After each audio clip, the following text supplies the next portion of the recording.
and welcome back in. I am Miss Kinghorn and we are back here in our Twin Creek Zoo.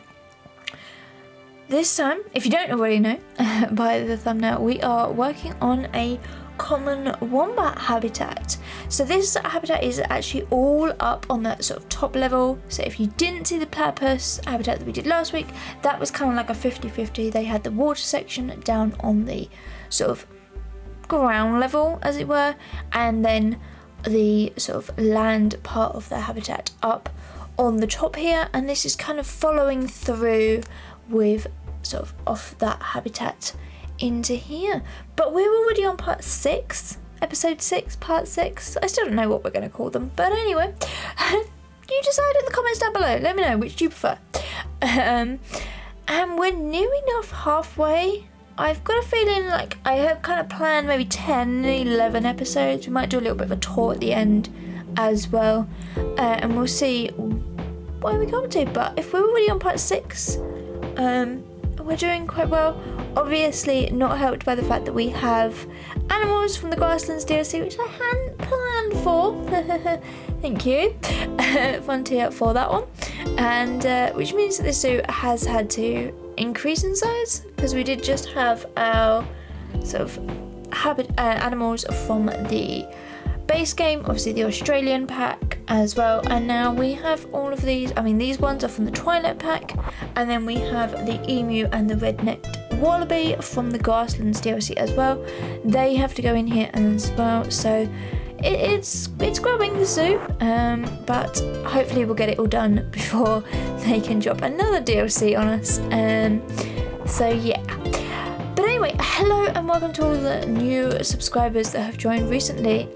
You all mean so much to me, and seeing lots of new people coming in and things like that does mean the world to me. So thank you and hello, and I hope you are enjoying this zoo series and many others that we obviously are going to do over the coming weeks, months and years ahead. What have we already done? Yes, so we have continued on with that small level fence that we are bringing around all of these sort of habitats, and now we have this sort of grassland kind of grassy planter that we have as our front barrier into here. So this is just a nice little small little barrier that you could see over quite easily, and just gives it that little bit of a break, and obviously get some planting in the zoo, because these are like they're not natural planters, they are kind of very sort of man-made. You can obviously see they're raised planters, so I feel like these kind of plants would grow a lot more, because obviously it is quite deserty. I think we went for grasslands kind of biome, but obviously it is a lot of sort of desert and lots of sand and things like that, so not many plants would grow. But obviously, given the fact that these are in a planter, they're like watered and they're sort of helped to grow in the harsh climates that this zoo is kind of based off of in Australia. I mean, it's currently at 33 degrees, so a lot hotter, definitely a lot hotter than what it is here in the UK at the moment. But obviously these plants would struggle a little bit in sort of their big summers in there. We are using plants from other biomes as well, obviously mostly grasses, but obviously some from different continents as well, like these pea shrubs. Now if you're following me over on Twitch, you'll know how much I love the pea shrub. They go everywhere because it's just such a normal plant, as it were, where like some of the grasses and like these spiky kind of tall pampas grasses, they're very sort of like themed and kind of very, it has its right place, where I think the pea shrub kind of fits in everywhere.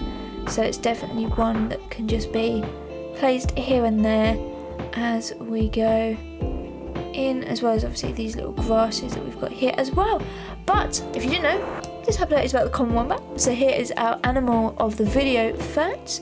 So the Common Wombat is native to the southeastern parts of Australia, They are found living in many different biomes, including rainforests, eucalyptus forests, woodland and grasslands. We've gone for a very grasslands kind of habitat for them here.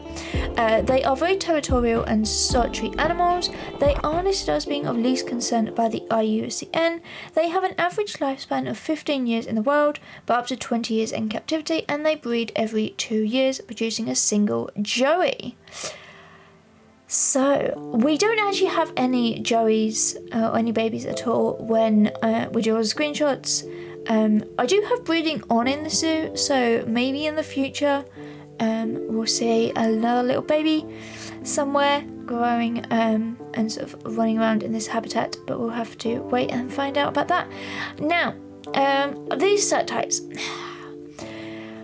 They came with the Twilight Pack, and for so long I've been watching other people use them and creating amazing, wonderful things with them, and I wasn't a big fan of them, I've got to be honest. And I rarely use them, but I thought for this habitat they would look quite good, and I've tried to use them, and I've used them in other habitats, mainly in my blueprint builds collection over on Twitch that we do every Wednesday. I used them recently in there and they turned out quite nice, so I thought we'll give them a try. If not, I'm not really lost anything, but I think they've worked quite well. I like the fact that we can change the colour of them, but they still have that kind of like wet, shiny look, which is kind of one of the reasons why I'm not a big lover of them. But I think in this habitat, given the fact of what we do with them, I think it works quite nicely. So just changing all the colours to a nice sort of sandy kind of range into here.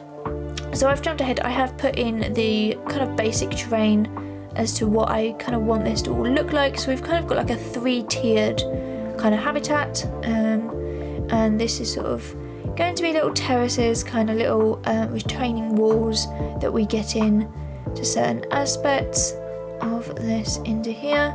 You can sort of see we're just breaking that up into there and then coming down to the next layer down in here, and just to give them kind of a little bit of a break, and it also gives you some sort of, as the guest, some good viewpoints because you can sort of see them at the different heights and the different levels that we have throughout this sort of habitat, and obviously in the zoo as well, because the world is not flat, so we're trying to get in some different elevations and things like that in as well, and obviously just sort of flattening the terrain out and working on a few little bits and pieces, smoothing it here and there and getting it to kind of look right in there. We do have a big well, not necessarily a big shelter, but a shelter in for them as well, very much like what we've already got here. So there you go. I cut out a lot of that shelter. It was a bit of a fiddly one because they have a requirement for it, and I didn't make it big enough the first time, and so I had to sort of take it all out and demolish it and rebuild it. And I forgot to record the new version. So you had the old version, but I then got rid of it, so it didn't really work. So I just deleted the whole lot, but it's very much like the habitat or the hard shelter we've got in there. You can just see bits and pieces of it. It kind of squaring off the diamond, the shape that we had last time. So it's a little bit very similar in there, but the roofing again was a bit of a nightmare. But what is new for me? When do I ever make anything simple or as easy as I possibly could in there? So obviously we do have this big drop. I am going to create a rock wall to kind of go all the way along here, just to make it look a little better, because I feel like at the moment it's just that big steep sort of straight drop that doesn't look very nice. So gonna change all of that out, possibly before the next episode, but we'll have to see. We all know I say, oh, I'm going to do this before next week, and then we end up going back into another week and it's not done. So yeah, who knows what's going to happen. So I'm working on these. We're then going to copy the same sort of colourings for the rocks and things, so it's going to be very much like next door. in there. So we're getting a lot of these sort of rock piles just in and amongst all of the sort of rock walls that we have already got in place, and lots of those, lots of the smaller rocks as well coming in as well. Right, yeah, so we're using lots of these sort of rock piles, different sort of placements, different kind of very much sort of into the ground, kind of just like the tops of them picking out. We do obviously have to worry about the transversal area. These animals are pretty good. I think the team have kind of realised that some of the base game animals, their kind of area was ridiculously large, and I'm looking at you, elephants, and some of the big cats specifically, but some of the newer ones are a lot better, and I think this is one of the animals, like looking at the space they had, like they're pretty good. The only problem I did have with this was staff and how they could access parts of this habitat, and yeah, some of these rocks are going to disappear, and that's simply because I had to look at transversal area. Basically because I had to cut some of the habitat down because it was ridiculously large and I didn't think it needed to be that big. I then kind of made it a little bit too small when I put the rocks in and the plants in and things like that. So I did have to come back through and cut quite a bit out and kind of thin it out in places. But you can clearly see I wanted areas where there would be certain walkways and things like that for the animals to come through, and where they've obviously like worn it all down and things like that. So that's kind of my idea, that we kind of did things like that, but it didn't really work in practice because of the transversal area in there. So you're seeing I'm placing all of these, and then this huge big, annoyingly big kind of area that we have to have for all of these. It doesn't need to be flat, but the keepers can actually now access everything. So in the screenshots it's all done. The only thing I did forget in the screenshots was a water sort of tap, and it was only when I was taking the screenshots that they were complaining at first that I realised I had forgotten it, because we did have a smaller one inside, but obviously that had to go when we changed all of the habitat inside around, so all of the interior bit changed, and that had to come out. But yeah, you can definitely see here the three sort of different tiers that I was saying about earlier.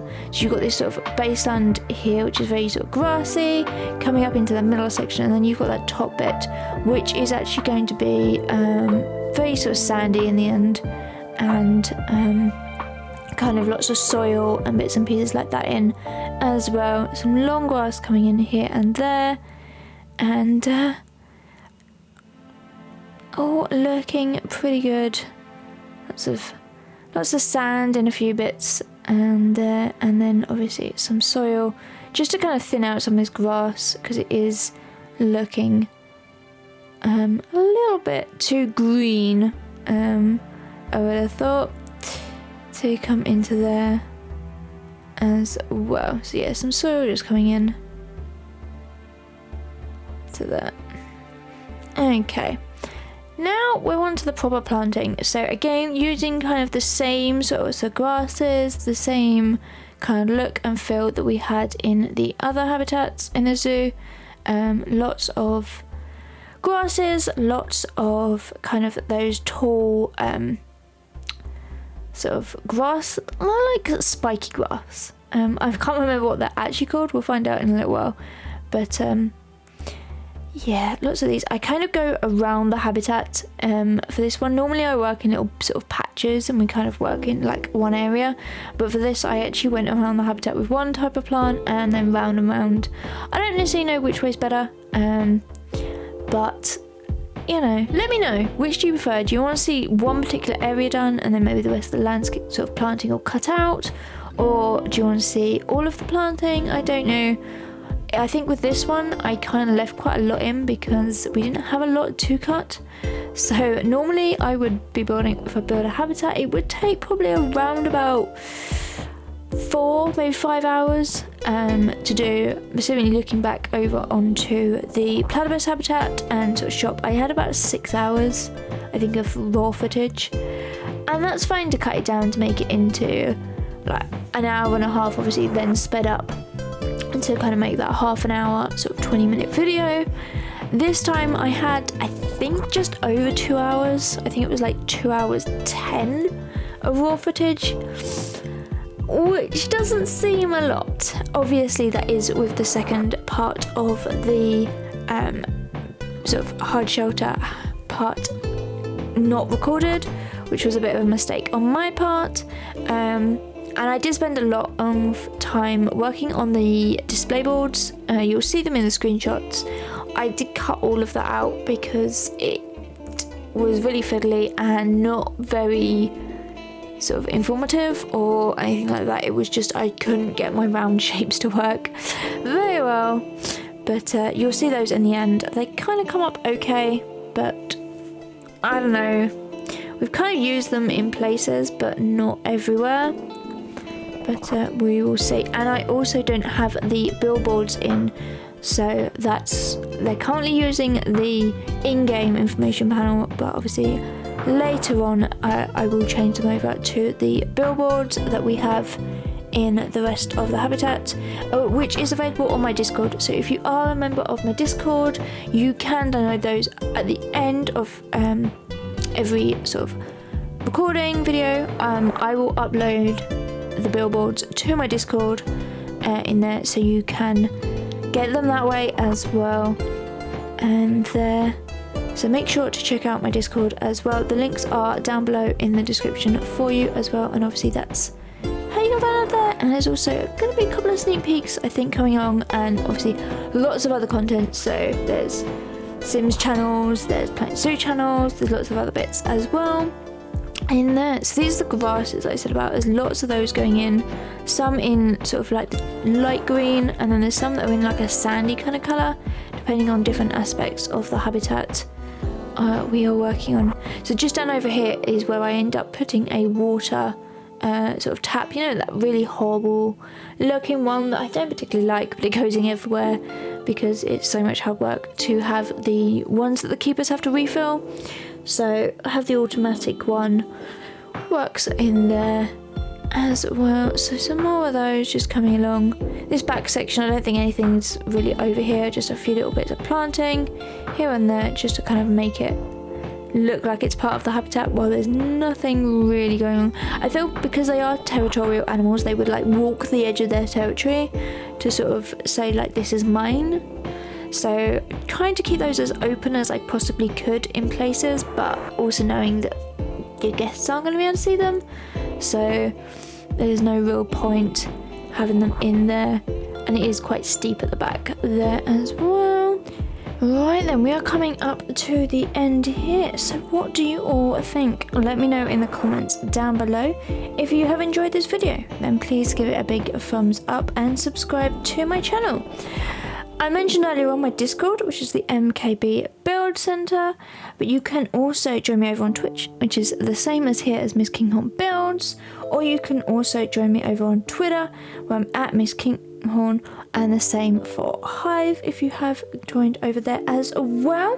But all of the links to those are in the description down below. But I'm just getting in the last final little trees coming into here as well, last little bits before the screenshots. But for now, thank you all for watching, and I hope to see you all again really, really soon. But until then, alright, bye everyone!